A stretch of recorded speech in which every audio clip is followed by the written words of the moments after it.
Hey guys, Greg Fraser here with Jingshan Koshu, and today we have Erik Kondo who's come in from Boston, Yep, from Boston. and he's going to do a little talk about everyday boundaries, and I think this is really good stuff for everyone, but wheelchair situation or you guys with the adaptive community, these things become a little more important to you. I think it's good for everyone to know that. Exactly, So yeah. give us a little bit about what you're doing with everyday boundaries. Okay, so I'm going to talk a little bit about the what I call everyday boundary setting, and just go from there. So to me, boundary setting is made up of three main elements. We have respect, communication, and enforcement, and all three of them work together. So I'm going to use this example right here on the wall. What do we see? We got family, and we got respect. Respect is a big deal. Okay. Over here, that's actually communication. I intend to be gentle, respectful, and good listening. So respect, communication, and really enforcement. Martial arts are typically about enforcement, right? So if you think about that, that is kind of the unsaid but understood thing, So the idea is that when it comes to for boundary setting, you start with your rules, right? So you have to have rules, and rules need to be communicated. And if people respect the rules, it's all great, right? But the problem is, what happens when people don't respect the rules? That's when you need enforcement. So the goal of enforcement is to create respect for the rules. That's how they all work together. You enforce in order to create respect. If your enforcement doesn't create respect, it's not working. And it's also important to recognize that respect is in the eyes of the beholder, so to speak, right? So what works for me is necessarily going to work for you, right? There is no, so when it comes to enforcement, because that is the thing that generates respect for the rules. It's also important to recognize that there are what I call under enforcement and over enforcement. So typically people think of self-defense in terms of under enforcement, right? Someone is passive and quiet and has weak body language, and the predator takes advantage of that, right? Like that's the typical scenario of martial arts, right? But we also need to remember there's over enforcement, and over enforcement creates backlash. So if someone breaks a rule and I over enforce, it's likely I'm going to get backlash. Makes For people mad. example, what would you say, for example? So if you say, hey, if you do something like just reach out and touch me, and I'm like, fucking get away with, you're like, what the fuck, dude? So now I have just elevated you, right? Because you consider it over enforcement, So that is really important because as wheelchair users who are at a physical disadvantage, we don't want to create a backlash, So we have to figure out the walk the line between under enforcement and over enforcement. And to me, it's really what's important is communication through body language. Like that is the most important aspect. So if you can communicate your message, your rules through body language, you're likely to deter a lot of people. So you only generate enforcement when you have no other choice. So that's kind of the basic idea. All right. Now, one of my tools that I like to talk about and like to teach is what I call the progressive fence. Like this is a tool for boundary setting. So the progressive fence starts with, this is a method of communication. It starts with body language, right? So we have multiple types of body language. So what's this kind of body language? It's not passive. It's weak.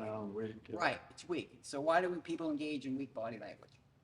Because Well, some of the guys I have, people that have gotten injured and end up in a chair, or they get this concept of weakness that they have because they were able-bodied, and everybody treats them like they can't handle themselves and that type of stuff. Right. And so you get that sort of down. So when they feel that way, they feel weak, they project weakness. Exactly. Also, a lot of times, and you'll see this a lot of times with women, let's say they're able-bodied women. Why do you see a lot of able-bodied, not all of them, but some of them?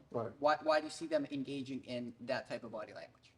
Just the same concept, but they've been told that they can't defend themselves. They don't know how to do that type of stuff. Maybe something happened in the past where somebody's bigger than you, you're scared, you haven't got the proper mindset training, that's what you're saying. Right. So they're afraid of a backlash. A backlash. Okay. Right. Sure. They're afraid of the backlash, and also it's important to recognize too that they are also afraid of being misinterpreted. Right. Right. So they're using this passive body language. It's a message. The message is, I don't want to engage with you. Right. Right. Like that is the message you're sending out. And if people respect the rules, does it work? Yes. Yeah, absolutely works. It's super efficient. The problem is when someone doesn't respect the rules. Right. So weak body language depends on someone respecting the rules. So body language is what I call a low fence, easy to step over. Right? It's like down here, you know it's there, you respect it, you don't step over. Right. So then we got to bring it up, because if weak body language doesn't work, then you have to go to what I call the verbal fence. Cool. And the verbal fence is communication, verbal communication. Yes. And why is verbal communication higher? Because it's less likely to be misinterpreted, Right. right? So if we're here Big and, voice. and I'm like, dude, can you just move back a bit, please? Right. Can you stand back a little bit? Mhm. Okay. He's moving. And if you don't do it, that tells me something, Something's right? there. Like Three moves why ahead. wouldn't you move back, right? Right. Like I literally just said, hey, could you move back a little bit? I didn't say, asshole, move back. Right. Because that like elevates you, Mhm. right? Like, what? Who are you talking to? Yeah, I'm just exactly. like, dude, just a little close, man. So if you step back, hopefully you'll step back, Right. right? I know that you respect my rules. Right. Now, granted, you could be completely messing with me, but let's not jump too far ahead of it, right? Right. Generally speaking, if we set a boundary and someone respects a boundary, then that gives us information. You start creeping up again, like you just did. Yeah. I'm like, dude, I asked you, could you just step back, please? It's like, okay. It's pretty clear now, right? Like there's I no see that when I misunderstanding. go out with some of the guys, when we're like in bars and stuff like this, and somebody's had some alcohol, Right. not really paying attention. Right. And he's just sort of doing like what I just did, sort of just step in and. Right, do this- exactly. Yes. And then and they need to be reminded at a higher level. Right. And that's really important because, like you said, particularly if alcohol is involved, we're like, hey man, what's the big deal? Blah blah blah. They need to know that you're serious, Right. right? So, the verbal fence makes it clear. People violate the rules because they either don't have respect for the rules or they misunderstand the rules, That's great. right? Yeah. Like, oh, I didn't really know. Right. So, look, dude, you're really too close. Yeah. Can you just take 2 steps back, please? Sure. Okay.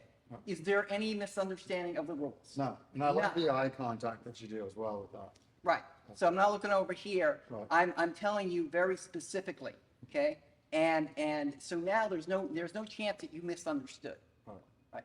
If I mumble it, blah, blah, blah, blah, blah, maybe you misunderstood. What'd you say, dude? Blah blah blah. Yeah. Step in. Okay. I need to be very clear. Okay. Okay. So now we have what I consider a very firm boundary. Okay. Okay. Now, if you break the boundary, say you step in, okay, like, whoa, I know that I'm talking to you, Tim, and I'm talking to you, and you're not doing what I want you to do. Right. Okay. So to me, that's what I call confirmation of bad intention. I set the boundary, you keep breaking it. Great. Yeah. Yeah. So I'm not really at the enforcement level yet. I just know that you're not listening to me. You're not respecting me.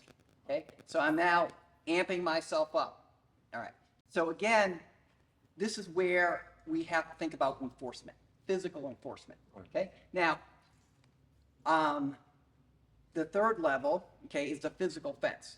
Now, the physical fence is a physical action, whatever that action might be.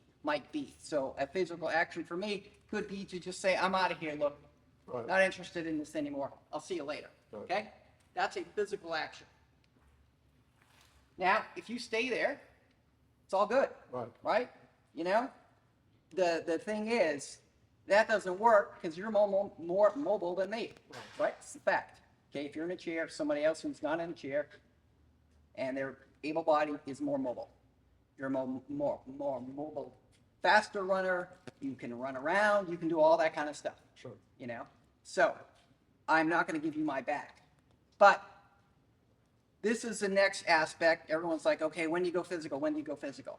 Okay, to me, again, you need confirmation of bad intention, and you have what I call the trigger to act. Okay. The So he trigger starts to act. contacting you. So what is that trigger? Depends what it is. Right. Now, for me, I don't want to go to physical until I really go to physical. I don't want to get in this kind of goofy back and forth game because I'm going to lose it. I'm going to lose. Like, this is like this physical thing is not, you see guys like going chest to chest and pushing it back and forth. I'm totally going to lose this game. Like, no way. That is a bad game for me to play. And at the same time, guys, that's, if we get into this type of stuff, it's no longer self-defense. If we're staying off like this, Right. this is when it becomes mutual combat. Right. Which is a big thing that you have to understand as well. Just getting that tough guy, pushing back and forth, that's different than him backing away and having done everything he could to get away from the situation. Exactly. So good point is if I'm doing this and said, I told you to get away from me, Yeah. right? Yeah. That is not self-defense. That is elevating you, Yes. right? And all I'm doing is driving your adrenaline up, right? Like, I'm like, oh, this is good. I'm like, oh, I'm feeling this because now I'm going to whack this guy. He just made me mad, right? So I don't want to give him any of that. None of that. You know, I want to make it very clear, particularly if there's witnesses or there's a camera or whatever. I'm like, back off, man. Just get away. Right. So when I use my voice, I just shot some adrenaline right up there. I can feel it right now. You know? So I'm like heightened. So a big part of boundary setting is to bring yourself up for physical action. Okay? The other hand is like, doesn't get me ready to fight. Right. Doesn't get me ready for enforcement. Okay? Or physical defense. Doing that really gets your breath. Bring it in. I gotta be up. Okay? Yeah. Now, so the point of the trigger to act. Now, the most obvious trigger to act is what? Physical contact, me coming in. You makes contact because I Yeah. already broke the rules. Okay, Yeah. he's already coming in, so I'm ready prime to him. Okay, because you're going Right. right. So from here, for me, the worst case scenario is you to be ready to attack me and moving around, and me to be here Right. because you're more maneuverable. You just find the opening and boom. Okay. I'll be on the railroad. I want to go when you don't expect it, Yeah. right? Now, if you reach out to hit me, right? Okay, however you do that, you're not expecting me to attack you because you just reached out to hit me, Right. So this is my opportunity, you know? So in this case, we're not going to really do Yeah, I that was with, gonna say but I'm some going both. to go in, Right, okay? sure. Because if you're coming at me, you're coming forward, and we're going down. Okay. And I'm going to go down with this Very nice. because I want this. Very nice. I Because like I'm that. gonna bite this ear right off your face. You know, and I'm going here. Now, if you're driving forward, we're both going down. Right. This is why I'm saying it's a nuclear option.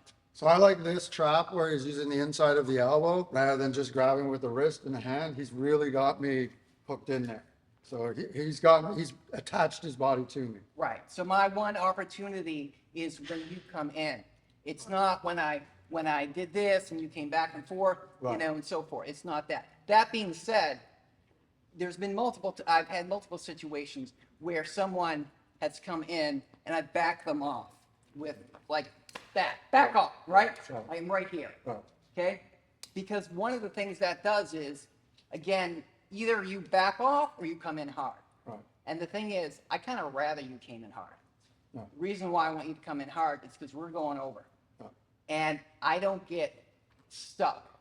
When I say stuck is right here. In between This is, this this, sort of this is bad for me. sticking hands Good for there. you, Yeah. bad for me. Right. Right? The closer we are, and like you were, presumably you haven't fell over someone in a wheelchair before. So Right. this will be a surprise. When we go over and you stumble, you're thinking about your face going this way, Yeah. and I'm thinking, I've done this before. You're coming down with me. You're natural risk. So if you're coming hard, right, we are coming down. Right. Okay? The thing is, you know, however we go down, you're also going to be thinking about what? Creating an injury. Well, you're getting hurt because Yeah. we're falling over. Right. So you need to worry about that. While you're worrying about that, I'm worrying about getting some kind of grip Right. on whatever it might be. Right. You know. Right. And so, again, this is why I'm saying we got to be clear. Very cool. So the one move that happens before the nuclear option potentially is the backing off, particularly if you're just kind of like more like a bumbling, obnoxious, drunk kind of guy, Right. you know? And there's a lot more of those than like the really motivated people. You Exactly. know? And in that case, I'll do it again if you don't mind, right? I'm coming right in here. I'm going to use one hand because I don't have trunk stability. I can't do, see if I do 2, it's gonna do Push it nothing, more, yeah. right? So I'm gonna do 1, like, back off, It's nice. right? Yep. You got that message, For sure. you know? Sure. And also from a lower level, the angle is up and I'm going for right there, So it's okay? like this. Not here, okay? Because this just is what? Just A rotation. chest thing, and that Yeah. just makes you feel like, oh, that was good, like, oh, yeah, let's go. Yeah. Getting hit there doesn't feel as good, Right. right? So right in the solar plexus. Right in the solar plexus, coming up at an angle. All right. Now, so that's like the one potential physical move before going, like I said, the nuclear option. Right. Right? If you're just standing there, you're moving back, you seem like to me like you're really just more like a drunk, obnoxious, whatever kind of guy. Right. Who probably doesn't want to go physical, but I got to get that message across. Yeah. So that physical is more of a message. That's more of communication. Well, that's what I like, because if I'm looking at this, it's going to be a communication to everybody around. When you hit like that, there's no question that he's put you to this next level. Yeah. You know, so everybody that's watching around gets to see this type of stuff. You're backing up. So you started off by asking him to create space. Right. Secondary, you created space. Yeah. Then you got into a situation where it's here. So you're spacing them off Right. by holding your ground Yeah. and popping Oh, up. right. And if I wasn't ready for this, this is a good shot. So if he coming up hits here, a yeah.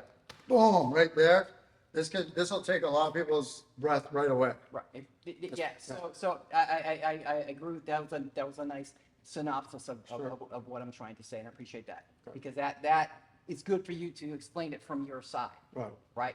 Because the thing is, for most part, if you're messing with me, you're not expecting any of this kind of stuff. Right. Right. And there, which begs the question, like, why are you messing with me in the first place? You know, what do we argue? Are we arguing over something? Right. Are we arguing over a parking space? You know, which is not really self-defense. You know, like what's going on? And you know, if you are really predatorial, right? You're trying to get my money, my wheelchair, you know, like whatever it might be, okay?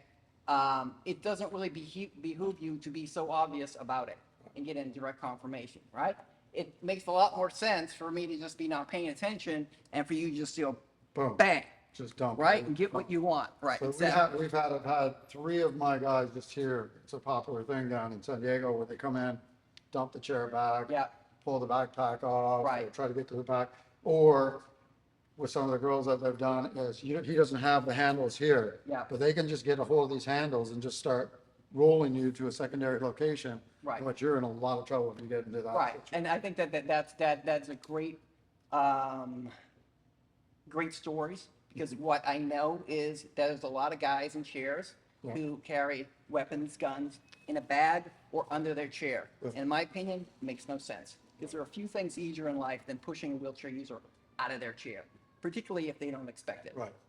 And particularly from pulling them over from behind or side, right? Right. So if I'm carrying a gun that's like under my chair, and I'm like, well, it's under my chair, Right. you know, why would you, if you want it, you're just gonna wander up to me and be in a completely I unthreatening can manner. decide either And drive then from the boom, shoulder, pull right. down here, And then you're like, thank you.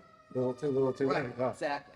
You know, so to me, if you're going to carry a weapon, it's gotta be on your body. Right. You know, absolutely not in your chair. And also recognize that, again, the more deadly the weapon is, the more you need confirmation of bad intention and the trigger to act, right? And if you don't give me that, that makes it really hard. And there's a lot of people that think I deal a lot with weapons and stuff, and I carry knives and all that junk. And if you don't really know how to use a weapon properly, Yeah. and you get engaged, and you pull this out and brand it, it can be turned on you quite Right. easily, especially in the chair. Right, exactly, and I completely agree. And a lot of people in chairs like like a stick, you know. And one of the things is, do we have a little stick around here? Just Sure.